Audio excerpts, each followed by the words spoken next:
that DanceSafe serves. So what about this talk?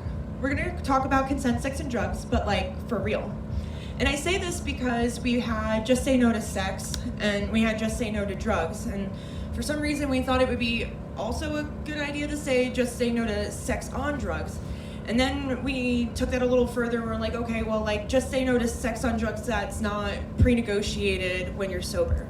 And realistically, that's not always going to be the case. So we're gonna approach this from a frame of harm reduction, risk reduction, and benefit maximization. Then we need to make sure that people are prepared to have these types of conversations with each other.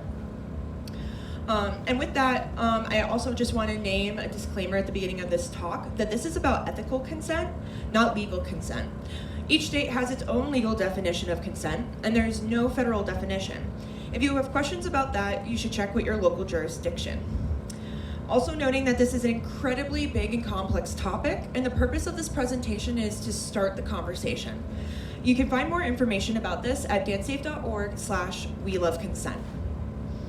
So for today's talk, the structure is, if you start to look in, picture in your mind like an old school food pyramid. The very bottom of the food pyramid is consent.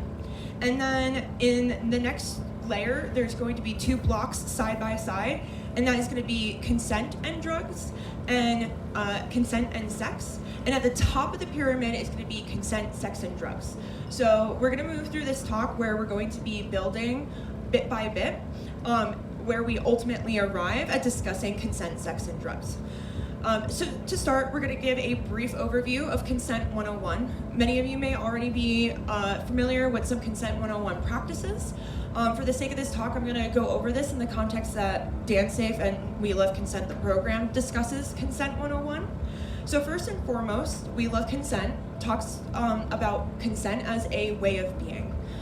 This isn't just something that is related to sex, it's something that we practice in our everyday life. Whether it is asking someone for a hug, asking someone if they're available for emotional support as opposed to just launching into something if you're having a difficult time, asking your friend if it's okay that you share their phone number with someone, etc. And then building on that, many of you may also be familiar with the framework of fries. But DanceSafe has built on that a little bit to have both fries and soda. So the classic fries includes F, which is for free, meaning without coercion, threats, or force. R is for reversible, so people can change their mind at any time. Informed means that there's awareness and an understanding of the acts that could occur. And then E, at times, is discussed as enthusiastic consent, but at DanceSafe we talk about it as engaged consent. While I think that it is incredibly important to introduce the concept of enthusiastic consent into the conversation, especially given the nature of existing within a predominantly rape culture, and I think that it's a bit of a correction for the pendulum swinging. Ultimately, I think that the ideal that we're shooting for is engaged consent. So engaged would mean that consent, while ideally enthusiastic, should at least be given and received by someone who's invested in the process. I think a really great example of painting a picture about the difference between enthusiastic and engaged consent is that, sometimes you're trying something new and you're curious, but hello, you're also kind of nervous. And so that might be, creating a little bit of the barrier to feeling enthusiastic. And that's okay. So long as you're engaged and you are feeling that you are truly invested in the process. Next, the S in fries is for specific, which means that consent to one activity is not consent to another. So if you consent to a hug, it doesn't mean that you're consent to kissing, and so on and so forth. Moving into the A for and within fries and soda is affirmative. So communicating a yes through your words or actions. This could be verbal, and it can also be supported by actions that create clear permission regarding willingness to engage in an activity. The S in soda refers to being shared, as in everyone involved is in agreement about everything that is happening or is to occur. Next, the O in soda refers to ongoing. So consent is a continuous process at all moments of the encounter. And D refers to direct. It's unambiguous, honest, and open. Consent also cannot be given on behalf of another person, unless pre-negotiated, of course. It has to be directly from the people involved. And lastly, the A in SOTA refers to active, a process where everyone is involved and participating in the discussion. So moving on, the next piece in Dan Safe's Consent 101 that we really like to stress is that in some Consent 101, and there is a beginning of evolving process in the language around this, is the idea that you are to get consent. Whereas we like to discuss this as mutually establishing consent. And we talk about that because to get consent sounds very transactional. It's almost as if there's this box we just need to cross off. And that really doesn't fall in alignment. That would be incongruent with what we already outlined with fries and soda. Establishing consent emphasizes the importance of a continued conversation where consent is agreed upon by all parties rather than a one-time transactional interaction focused solely on obtaining a yes. Establishing consent depicts a deeper level of connection, respect, and understanding for the needs, desires, and boundaries of all involved. Next, we really like to make sure that we emphasize the idea of boundaries with self and with other. Consent is not just something that is necessarily practiced interpersonally, it's something that could be practiced intrapersonally within yourself. And we really emphasize people leaning into owning their yeses and also owning their nos. And that's incredibly important. Likewise, it's also incredibly important for individuals to be practicing gracefully accepting a no. It certainly can be easier said than done sometimes. Sometimes it can feel difficult to receive a no. And also over the course of time, as you work towards gracefully practicing accepting a no, it becomes easy over time. So now the last piece that I want to touch on in this foundational piece of consent is the idea of power dynamics. An important aspect of establishing consensual interactions, sexual or not, is learning how to navigate power dynamics, which would be present in any interaction. In interpersonal interactions, where one person holds more power and influence over another, whether they're older, have more experience in a community, have social privilege, etc., there can be an imbalance in people's perception or ability to provide freely given informed consent. So in exploring some of the basics of power dynamics, I want to make sure we get on the same page about some terms. So first and foremost, if we're going to talk about power dynamics, we need to make sure that we're on the same page of what the definition of power is in the first place. So power is the ability to influence the actions, choices, or well-being of others. Power is a tool that makes it easier to connect with others or acquire resources that improve your livelihood and or social standing. So types of power include financial, physical, intellectual, institutional, spiritual, political, social, so that can include things like race, gender, etc., cultural, experiential, and emotional. I'm sure that many of you can think of some others as well. And so with that, what is the definition of power dynamics? So power dynamics describe the differences in access to power, authority, and influence impacting relationships. They exist as a result of hierarchies of power and oppression that privilege certain individuals and marginalize others. Noting that when thinking about power dynamics, it's also incredibly important to be mindful of intersectionality, where there could be intersections of social categories like race, gender, class, and sexual orientation, which can impact the power a person may hold in different contexts with different people, resulting in experiences of privilege and or oppression. So moving on, the next definition that we have is for a power imbalance. So a power imbalance describes when one person has the ability to influence others involved due to differences in access to power. So power imbalances can occur in any relationship. They can impact dynamics of relationships and experiences, resulting in some people holding power and influence over others. It can also show up in obvious or more covert ways. And it can be bidirectional, multi-directional, where people have more privilege in one area and less in another. And lastly, I really want to note here that a power imbalance is not innately good or bad. They're an issue when power is used to manipulate, control, coerce, take advantage of, or cause harm. I think a really great example of this, I have a friend who started, had met an individual who had been really interested in them. However, the person who was interested in them was, there was a significant age gap between them.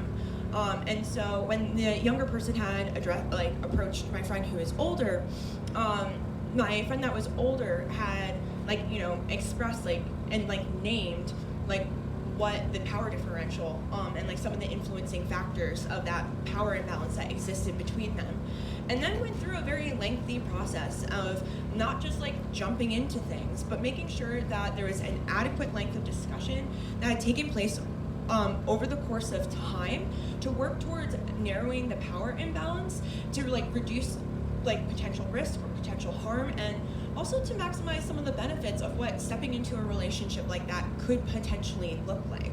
And in going through that process, in something like that, I think that sometimes it's about the journey and not even about the destination. You can go through that process and decide that in that moment that is not what is right for you. And that is also okay. I mean, on the flip side, you can also make the decision that upon going through that process that it does feel comfortable and you can move forth. But I think that is just a really great illustration of an example where it's not necessarily innately good or bad, but it's also important to be incredibly mindful, and then also certainly not take advantage of some of this language and speak. It's important to be walking the walk, not just talking the talk. And next, we're going to talk a little bit more about power imbalances and consent. So in the event that there is a power imbalance, it's important to name that it can be difficult to recognize if consent is freely given and informed. And it can make consent impossible in differences where the power is too large and can contribute to coercion or differences in ability to provide informed consent. A reminder that when someone feels like they can't say no, their consent is not freely given. When they're manipulated, their consent is not informed. And when they feel pressured to do something that they don't want to do, their consent is not enthusiastic nor engaged. Noting also that when it comes to power imbalances, that this is something that can be incredibly dynamic. Power can shift depending on the person, place, or situation, so it can be really contextual. You can have two people in one setting where one person is in the position of greater power and the other person in the position of lesser power, and then you can put them in a completely different setting, and that power imbalance can be reversed. And then also encouraging that should you find yourself in a position where perhaps you're the one who has less power in the dynamic, that it's really important for you to take up space. Give yourself that permission. Leaning into that, it can be so incredibly helpful. And a reminder that not having as much experience or authority does not mean that their perspective someone's perspective has any less value. We also want to think of consent as two or more people coming together through communication to find a way to share power rather than necessarily even the power differential. So in the case that there is a power imbalance, some of the steps that you could take to narrow the power imbalance by sharing power include, first and foremost, recognizing and identifying the potential differences in power in the first place. It's kind of practicing the concept of naming it to tame it. Without that awareness, it's going to be impossible for you to then take the next step, which would be to communicate about it.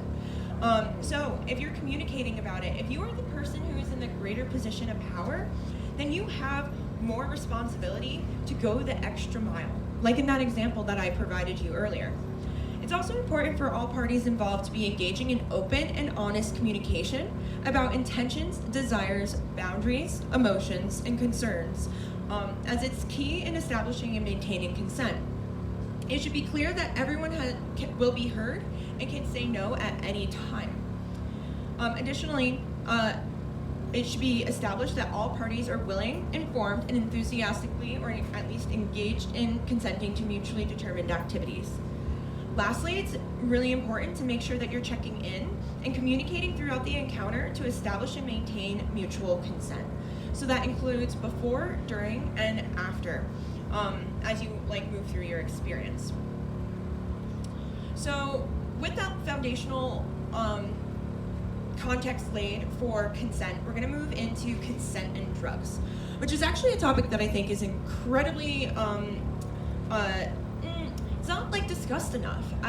More often than not, when I'm talking to people, it's the first time that they've really given consideration to the idea of consent meets drugs, which makes a lot of sense given that so much of consent education is so focused on sex. And I think this goes back to Get Safe and We Love Consent's educational purpose to make sure that consent is considered to be a way of being.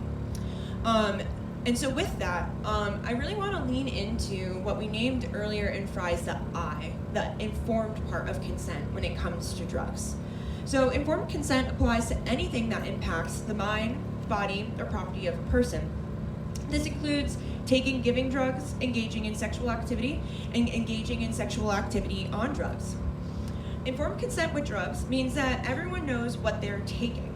So be sure to test before you ingest, and to know how much someone is taking, the route of administration, the drug's effects alone and in combination with other substances, and how to do reduced risks. I think a well-known example of a violation of consent where it comes to drugs and consent is drink spiking or otherwise someone being drugged. Similarly, I think it's also important to name here that in the event that someone, in circumstances where people give their friends more of a drug than their friend intended to consume, that is also a consent violation and is not okay. It's undermining their ability to operate from a place of informed consent regarding their own mind and body.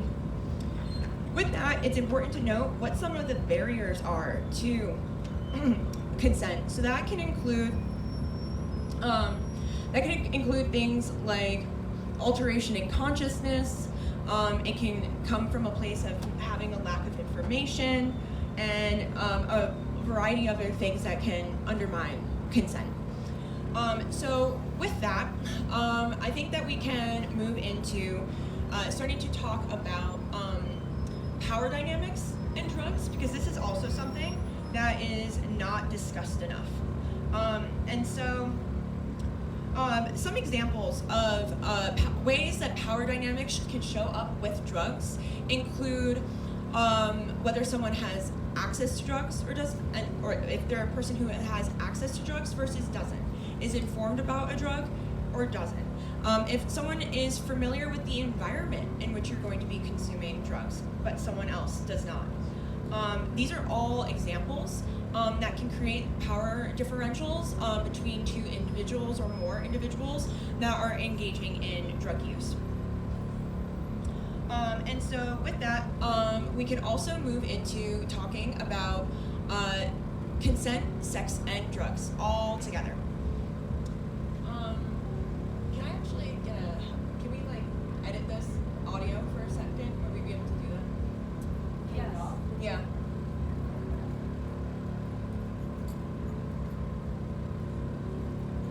And the video.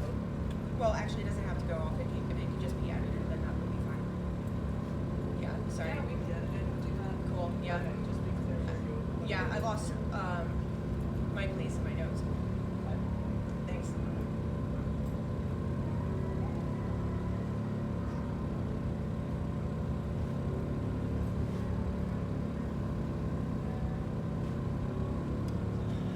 So wrapping up power dynamics and substance use. I also want to name that a couple other examples include having prior experience with a drug versus not having prior experience with the drug, as well as being sober versus not being on a substance that impacts one's ability to reason. And so here are some additional considerations for consent on drugs. Are the people you're partying with consenting to providing you care if you start to have a difficult time? Is anyone sober in your space who was not expecting substance use or may need you to not use in front of them? I really want to highlight this last piece. I think that there are numerous communities within our greater community where this is something that is a hot topic as of late. It's really important to give consideration to the way that your own personal drug use can impact the people that are around you and being mindful of that. In the event that there are people that are in your community that are struggling with problematic substance use, it can be really supportive for you all to come together and think about what it looks like to create a safer space for them to still be able to exist in community while not having maybe the substance that they're struggling like significantly in their face. It can make a really big difference between them staying the course with whatever goals they have set for themselves and having an unnecessarily difficult time. Additionally, some other thoughts or consideration would include, are the people around you aware of any medical conditions that you may have if you are using? Are you respecting community norms, such as public versus non-public use, and any sort of boundaries that people may have regarding how drug use may take place in their home, should you be occupying it, and other such considerations like that. So now, I would say the real meat and potatoes of this conversation is about consent, sex, and drugs. So I think it's really important to name that there is a long history of a combination of sex and drugs. I think we can appreciate that the combination of the two can enhance the experience for many people and help them lean into the benefits that they're having. And it also makes it incredibly important to be able to protect that by mitigating risks and to be prepared in the event that harm should come to pass. So sex on drugs can admittedly be risky, depending on how we're using and what you're doing. But also it's important to name that risky does not necessarily mean bad. To be honest, give consideration to the many daily activities that people engage in, such as driving, where folks really aren't necessarily thinking twice about that. And so with that, I think brings up this really big question that has entered the room, which is what if we want to have sex on drugs? Is that okay? And the answer is it can be, but it's complicated. And ideally, sex on drugs is negotiated prior to taking substances. But remember, and also keep in mind that consent can be revoked. And then building on that, this idea of but what if we're already high? And the answer is, well, it's more complicated. I also really want to highlight where I was coming from at the beginning of this talk, where I was talking about how there's kind of these different iterations of just say no. Just say no to sex, drugs, sex on drugs, and then sex on drugs unless negotiated when sober. I think it's also important to just highlight where that very last one begins to break down a little bit. If we give consideration to the fries and soda model that we were talking about earlier, O was referencing consent being ongoing. And so given that it's meant to be a continuous process, you can negotiate consent and sex on drugs prior to taking substances, but then by the nature of consent being continuous, you need to be checking in along the way, which means that when you're checking in, when you're already high, well, that's where it begins to fall apart. That means that we need to be able to have conversation about what it looks like to be able to have, to be able to consent to sex on drugs while on drugs. And while it's best to establish consent with everyone while sober, it doesn't always happen that way. And establishing consent before drugs, like I just said, isn't bulletproof. With that said, it is possible to make rational decisions while altered in certain situations. Not all drug use makes it difficult to think and communicate clearly. And so with that, it's also important to give consideration to what are some factors that could, make an impact. That could be the drug, what the drug is, how a specific drug impacts a specific person. It could have to do with the specific drug, the amount of the drug, that you're taking. It might also have to do with your setting. Perhaps you went into an experience having done it before, and there's something about the setting that is different and somehow is contributing to an intense experience than you were considering.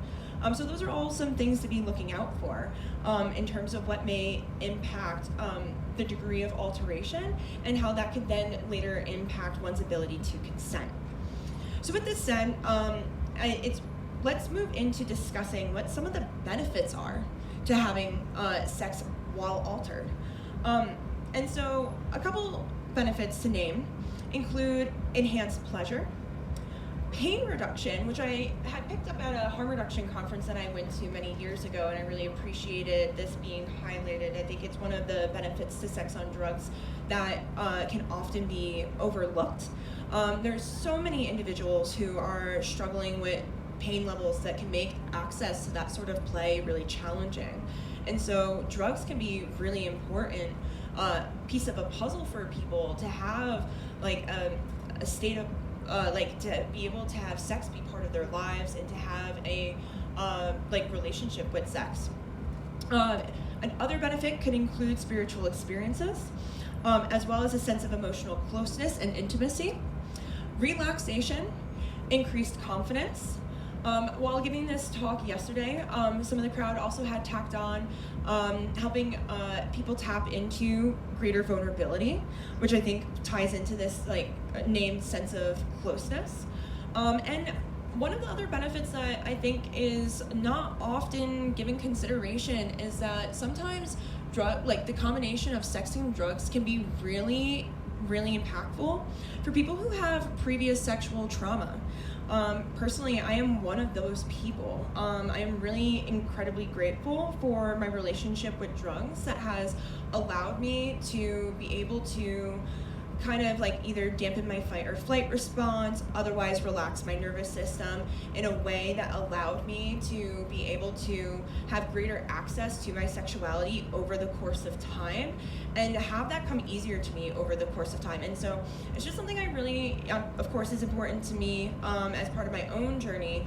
But in using my voice and speaking up about this, I have found that it is something that other people are experiencing as well, and that there are certain circumstances where people haven't necessarily thought of leveraging drugs as tools for helping work through something like that, whether it is while you're not on drugs or while you are on drugs and engaging in sexual activity. And so I also want to name that I intentionally started with the benefits here. When we're giving consideration to education, when we're talking about drugs, it's actually really important sometimes to be leading with naming what the benefits are to whatever the drug use is taking place. Like realistically, people are engaging in drug use because there is some way, shape, or form that they're deriving benefit from it.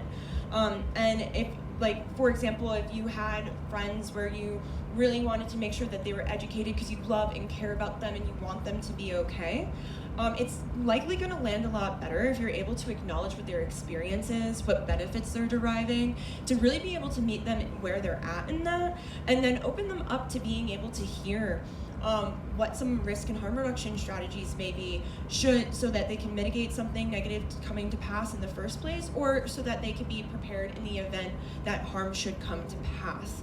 And so with that, I hope that you are all a little bit more open-minded and open-hearted to hearing about this list of risks. So the list of risks associated with combining sex and drugs includes impaired ability to practice consent, can lead people to being or feeling violated. Drug use paired with physical activity can enhance risks such as overheating, high heart rate, high blood pressure, and dehydration. Drug use can negatively impact lubrication. Sex can accidentally be too rough. I think this could be the opposite side of the coin in terms of pain reduction. It's really important to be mindful about how different drugs are impacting the body.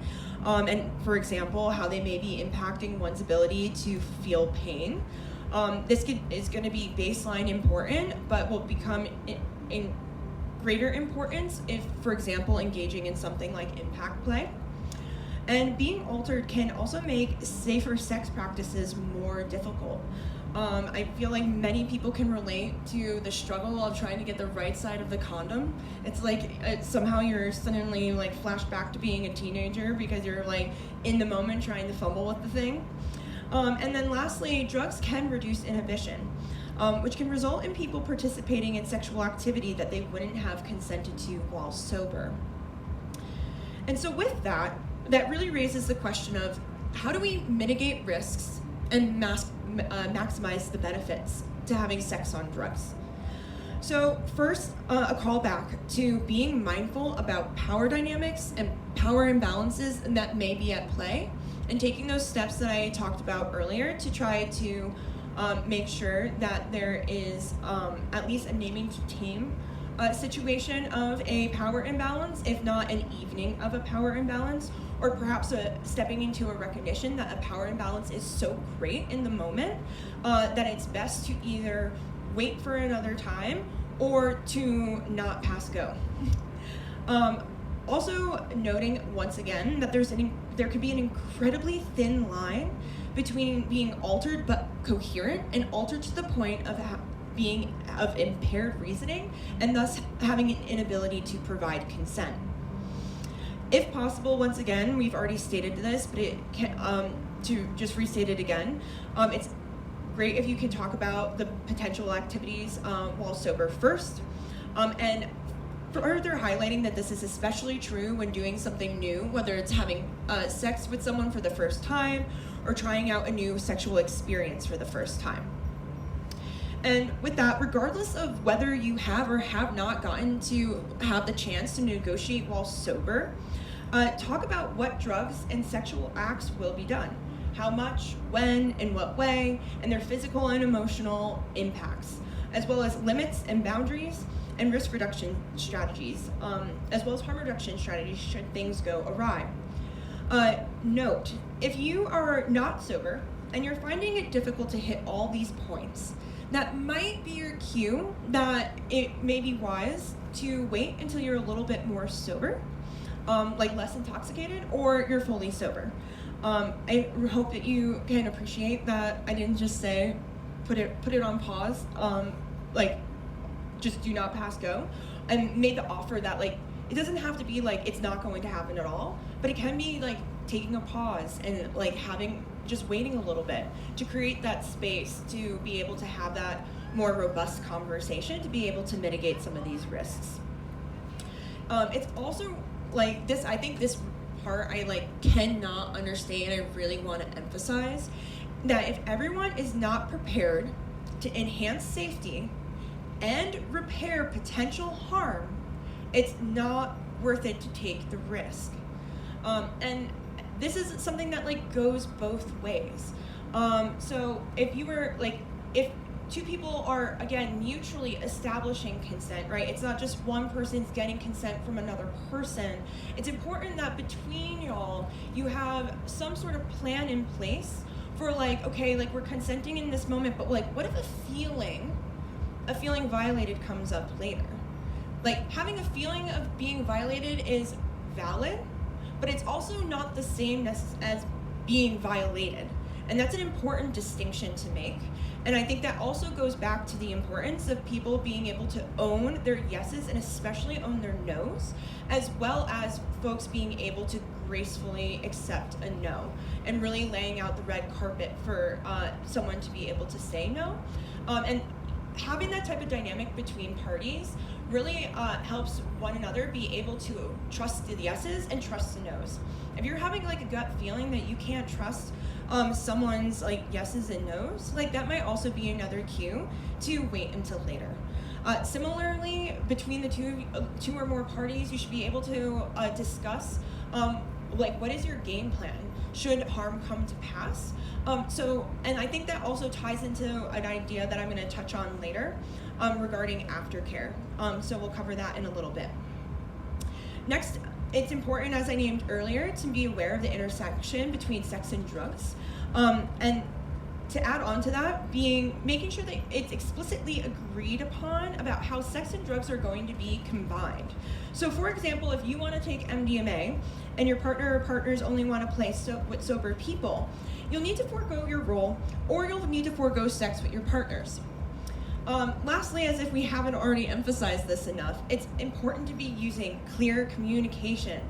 Verbally express your consent with a clear yes, and if you're unsure, change your mind, don't actually consent, or feel discomfort, speak up.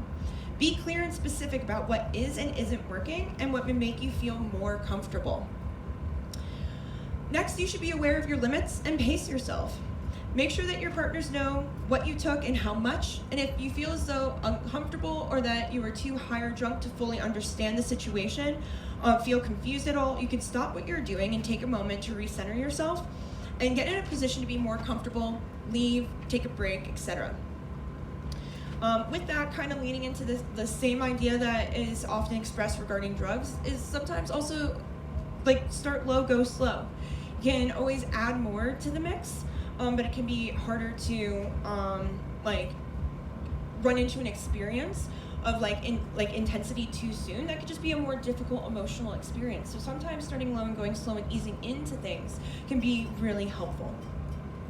And then speaking to that part that I mentioned regarding aftercare, make sure that you're planning for aftercare and integration up front. Have an idea of what you and your partners need to feel safe and cared for after an experience, whether solo or together. So aftercare can look like cuddling, having a shower after sex, having a snack after sex. Maybe some people actually, rather than desiring closeness like by way of cuddling or something else, they actually have a desire to take space. And it's important that you're negotiating your aftercare before you find yourself in a sexual dynamic, so that you can make sure that all parties are consenting to the aftercare that is needed.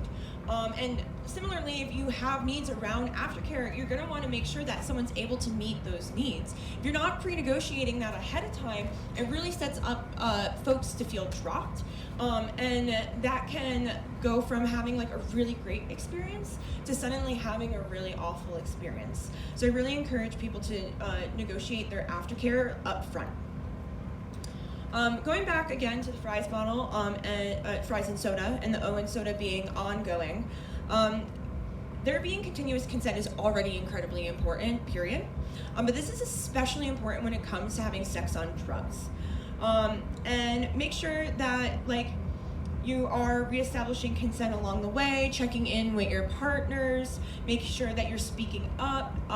If you're noticing that you're starting to sense or have a concern that maybe a partner or partner seem a little bit too altered, check in with them. And also remember that in the event that you check in with your partner and or partners that may seem too altered and they're indicating verbally to you that they are okay, if you're still holding a sense within yourself that you feel like maybe that they're a little bit too altered for your own personal comfort, it's also okay for you to be the person who either initiates a slowing down play, taking a pause, or stopping for now and picking back up later or not. Those are all valid options, and I encourage you all to make sure that you're tracking yourselves and tracking your partners. The next piece about this conversation, and another really big question that comes up, is how do I know whether my predetermined consent prior to use is invalid based on my current level of intoxication? So self-awareness of levels of intoxications, needs, intentions, etc. is really important here. It's helpful to reflect beforehand on what altered experience you are looking for, what your needs and intentions are, and compare this to how you're feeling on your come up during the experience, especially as sex can heighten the intensity of an experience in ways that sometimes can be unpredictable. So with that, here are some reflection questions for you. How well am I able to assess and communicate my needs? How well can I understand consent cues right now? Do you know where the other person is at with their use, mood, and intentions? Next, remember that all parties have responsibility to continue to contribute to making the experience safer. As I said before, track your experience and track the experience of your partners to the best of your ability. Some questions for reflection here include, has anyone's desires changed? Does anyone feel uncomfortable? Are you or they able to follow the flow of conversation? If you or your partners can no longer think or communicate clearly, once again, slow down, pause, take a break. And next, when is the water too murky? I would say it's when the risk factors outweigh the benefits. And that's going to need to be an individual assessment for whatever the combination of risk factors and benefit factors are to any individual given conversation. With that, I would also highlight that it's important to sometimes like let go of expectations and have like this reminder that it's about the journey and not the destination. As a final point, I think it's important to note that some substances may make it harder to know if someone is coming in and out of consciousness. I think a great example of this is GHB. It's important for you to be checking in with your partner, and with this I want to introduce the idea of utilizing safe words with your partners when engaging in play.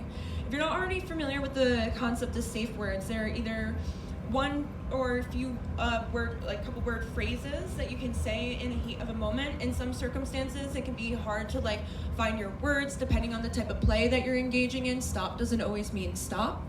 So it can be important to come up with some pre-agreed upon terms to use to be able to communicate with your partners. And so with that, a really great example is a classic traffic light system. And so within the traffic light system, red can be used to indicate stop, which can be really important again if the type of play that you're engaging in. Stop doesn't actually mean stop. Yellow can mean like slow down or to decrease the intensity of an experience. And then green would be a green light. In the event that it can also be really important to make sure that you are having safe cues rather than like safe words, should there be a lack of access to words. So that could either be maybe someone starting to step into a nonverbal state, or if for some reason they're otherwise perhaps like gagged or otherwise do not have access to words. So examples of cues could be having a play partner be holding a item in their hands, and when they drop it, it means stop. Or otherwise coming up with some other like physical cues that can mirror some of the things that we talked about in like the traffic light system. And so now I'm going to leave you with a set of questions as a final food for thought. This is not exhaustive, but hopefully will get your gears turning as you start exploring what it looks like to take all this information and move it into practice. So first, how well do you know the person or the people that you're playing with? Next, what is my intention for getting high and having sex? What about getting high and having sex with this person or people? How might substances enhance or complicate this experience?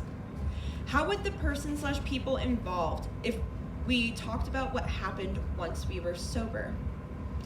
Do you know how substances influence sexual functioning? To what we highlighted earlier, does it impact ability to feel pain? Or perhaps does it, if you're trying to maximize your benefits, will a drug help you tap deeper into pleasure? Are you prepared to tend to the emotional or physical needs, including in the case of discomfort, or in the worst case scenario in the case of an emergency? How will you mitigate risk and address unintended harm? Do you have a mutual agreement and plan for repair? And have you discussed aftercare needs? And if and how you plan to do integration after the experience? And with that, I'm going to leave you with a final point, which is a quote from a classic BDSM publication called "Screw the Roses and Send Me the Thorns." And this quote is, "Whatever is lost in negotiation is more than made up for in anticipation." Thank you so much for having me here and joining me. And I wish you all a fabulous journey on having sex on drugs, should you choose to partake.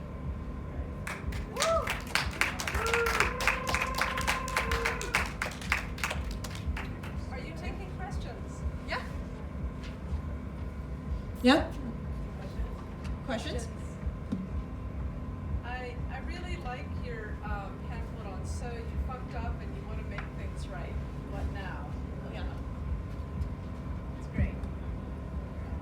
We need that.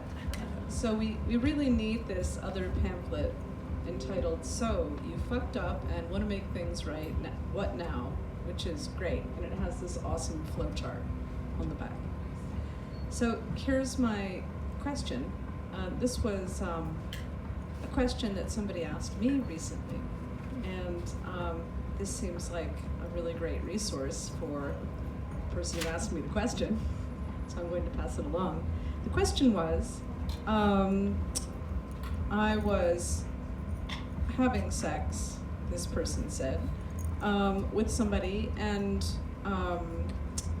we were altered, and we, instead of doing what is always suggested, negotiating before you get altered, they negotiated while they were altered.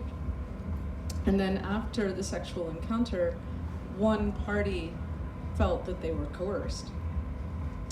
And so your checklist has some suggestions here for how to address a situation like this. And the person who asked me this question felt very confused because it appeared as if the communication after the sexual encounter was close and loving, and it wasn't until much later that they felt, upon reflection, that they had been coerced.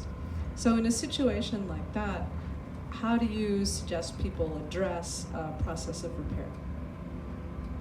Yeah, that's a great question. Certainly, I think it can be really personal to the individuals that are there. Like, I don't know if in the situation there are like factors for consideration, like past sexual trauma or other like forms of developmental trauma that can be coming into the picture. But like in terms of like broad strokes, one of the big things that is highlighted there is in part kind of taking the lead of the harmed party and being able to meet them where they're at. In the event that someone has felt harmed, it is not appropriate to be pressing them for repair because of your own discomfort with knowing that you have contributed to a sense of discomfort for them. I think that's like one of the very first segments of the flow chart within that. Should a party not be open to talking, like working through repair with you right now, that can be really hard to be on the receiving end. I would say that should you have been someone who unintentionally caused someone to feel harmed, then that is a really a good opportunity for you to be figuring out what you can do in terms of like self-care and engaging in reflection and seeing like what you can do to self-soothe and take care of yourself. You might, by way of your self-reflection, come to an understanding where there was an opportunity of improvement. And being able to hold on to those reflections can be really important should the opportunity come to pass that the other party is open to having a conversation. And it's also something that, should it never come to pass, you can carry it forth in your other relationships. Like, unfortunately, there are circumstances in life where harm should come to pass and you're not able to repair with the individual who was originally harmed, but it doesn't mean that a lesson can't be learned and that moving forward you can't practice that in your other relationships. I also think it could be a really important process. Again, I don't know all the details of this situation, but going back to like what I was describing earlier in terms of people like owning their nose, I think that's also really important because, again, to highlight, sometimes there is a difference between someone feeling violated and then someone really being violated. And if you personally know that you went through, like, you really had like a thorough, like, yes, you were altered, but you were thorough about the way that you checked in and you really did your due diligence, then that might also be something that like helps contribute to some of that self-soothing, because you can like give yourself the reassurance that you really did try your best. And then should someone who feels harmed, and that could be that they like feel harmed, that they were truly harmed and feel harmed, either way, and they're open to having a conversation, figuring out what you can do to, I think, meet them where they're at and maximize comfort in that sort of conversation that you could be having with them. Give consideration to, like, I think set and setting is something that is, one, certainly not just related to psychedelics, it's related to all drugs, but I also think it's relevant to all states of consciousness, including being sober. And so you might want to give consideration to, like, when is the appropriate time to be having a conversation, the time, the place, all those sorts of factors, and then making sure that you're checking in with the individual to see like what you may be able to do, another big piece is like showing up with like soft, genuine curiosity. A lot of the time people really just need to feel heard and seen, and that could go so far in being able to like open up like conversation, and like that could help them like feel understood, and that can help restore a sense of like, sometimes that in and of itself is enough to restore a sense of safety. Sometimes that also gives you greater insight to like where did things go sideways. And so yeah, I think that showing up with that soft like curiosity, and yeah, if I had to summarize in just like one point, it's really meeting the individual who feels harmed, like where they're at. So long as like a big asterisk there, and I think is really important, especially with the rise of cancel culture, there's also going to be times that individuals are going to feel harmed, and that they can be having like in the moment, there could be something from their past that is coming up, and really also wanting to make sure that in this conversation we're creating this space for there to be like proportional like consequences for actions that take place. I think that when consequences are in excess of harm that has come to pass, then we're just repeating the harms of the carceral system that we already like see exist inside our society. And I don't think that's actually furthering anything along. I actually think that's a really big disservice. So yeah, it's a big, complicated question that you got asked, and like has so much to do with the details, but I think that covers some of the big highlights that I would give consideration to. Thank you. Yeah, you're so welcome.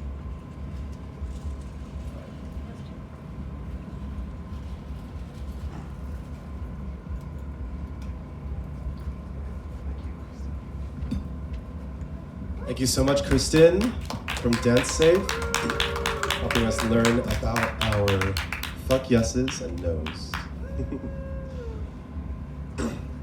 So, next up, we have Dr. Eric Magnuson. He's a practical guide to the use of psychedelics as a tool for spiritual and psychological development. We're evolving as individuals and as a species, becoming more enlightened beings as we reconnect to our true identity. It's time to remember our deep consciousness as an expression of the divine infinite creator. Love, happiness, peace, and universal connection are our birthright. Let's reconnect to our divine higher selves. And Eric Magnuson, PhD, is a tenured professor of sociology at Loyola Marymount University, LA. He got his PhD in sociology at UCLA. He's currently writing his second book entitled Utopia 1.0, Burning Man and the Future of the World. Woohoo! He's been a Burning Man 23 times. He's an astral traveler and a spiritual channel with a direct conversational relationship with numerous spirit guides. And he's worked with psychedelics as a tool for personal and spiritual development for about 20 years. All right? Let's all welcome Dr. Eric Magnuson. Thank you, Doctor. Thank you so much. So if I can just invite people to come in a little closer. If you're here for this talk and you want to participate, if you guys could, if you feel comfortable, if you could come in and just get a little closer. We could do, if you're not, that's okay. If you want to just chill in the back, that's fine too. You're good right there? Yeah, okay, you're good right there? Okay, great. Thank you.